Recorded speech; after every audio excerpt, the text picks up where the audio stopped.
Pards, over the last few weeks, especially when he was announced that he's leaving Liverpool at the end of the season, there's been talk whether or not Klopp is up there in the upper tier of Sir Alex Ferguson, Wenger, Pep as a Premier League legend. Is Jurgen Klopp a Premier League legend? Oh, I don't think there's any doubt about that. There's been a lot of doubt. No, I don't see it. Not in my mind. When you go to a club like he went to and has built what he's built there and won the trophies that he's won in the manner that he's done it as well, because I don't care, if you're a Liverpool fan or you're not a Liverpool fan or you're an Everton fan, you have to admire the way they play. They play on the front foot, they play a high press, they play over a high line. It makes for exciting football. I mean, personally, if I really wanted to go and see a neutral game, I'd probably go and watch Liverpool at Anfield rather than Man City at the Etihad, just because of the style of play, not the individuals involved or anything. I just like his style. But the other thing about today is just another iconic final, isn't it, between Liverpool and Chelsea? How many have we had over the last few years? Wow. And another one today, another really eventful game. Okay, the goal disallowed, and this and that, Gallagher, all hitting the post and chances galore, extra time, penalty, whatever. It's all gone off in this fixture. And to be fair, Klopp comes out on top. I like that. Before we get back to your calls, we ask for WhatsApp messages on 03717 223344. And of course, the Final Word family have not disappointed. Where do you start with this Chelsea team? A team who cannot put the ball in the back of the net for love nor money. I've never known a team to not be able to put a ball in the back of the net so many times as this Chelsea team. It's actually embarrassing. Pochettino made some very, very, very, very questionable substitutions. Very questionable substitutions coming towards the end of that game. A lot of them players, I don't even know how they're even playing top flight football, to be honest, yeah. And that's just Chelsea all over, really. I can't believe we threw it away in the last few minutes of extra time. Poch, for me, has got to go now. He's got to go because he made the same mistake. He takes Sterling off for Mudryk when Sterling had more chance of scoring, and then he puts Trevor Chalobah on for Chilwell. I know Chilwell was booked, but Chalobah, his decisions are poor and he's got to go. Very upset Chelsea fans there, of course, feeling they threw away the game and some questionable substitutions for Pochettino. Now, I had Pochettino as a manager at the club that I support for 4 to 5 years. Yeah.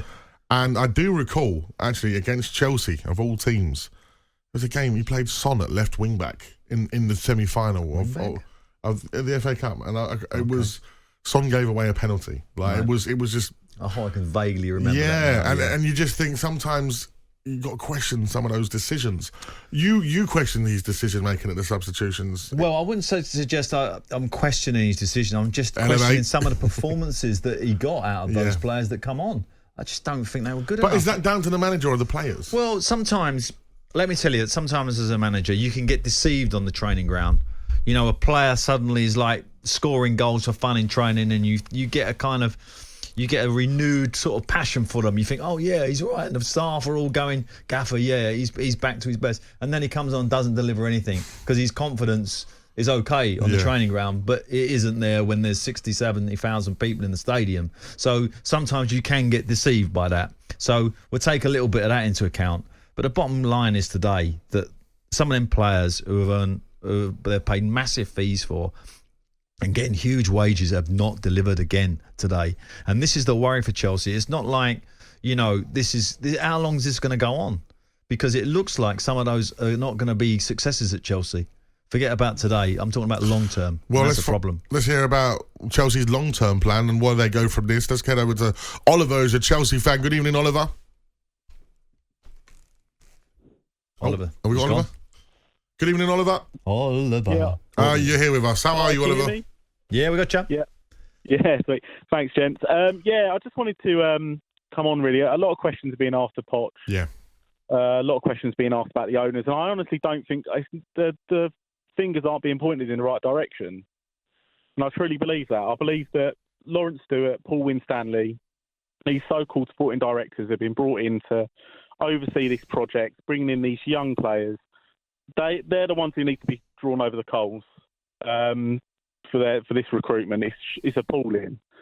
I genuinely believe that Poch is the right man to carry us forward. I really do believe that. But more worrying, even if they do sack him, I don't know who is out there who would come in.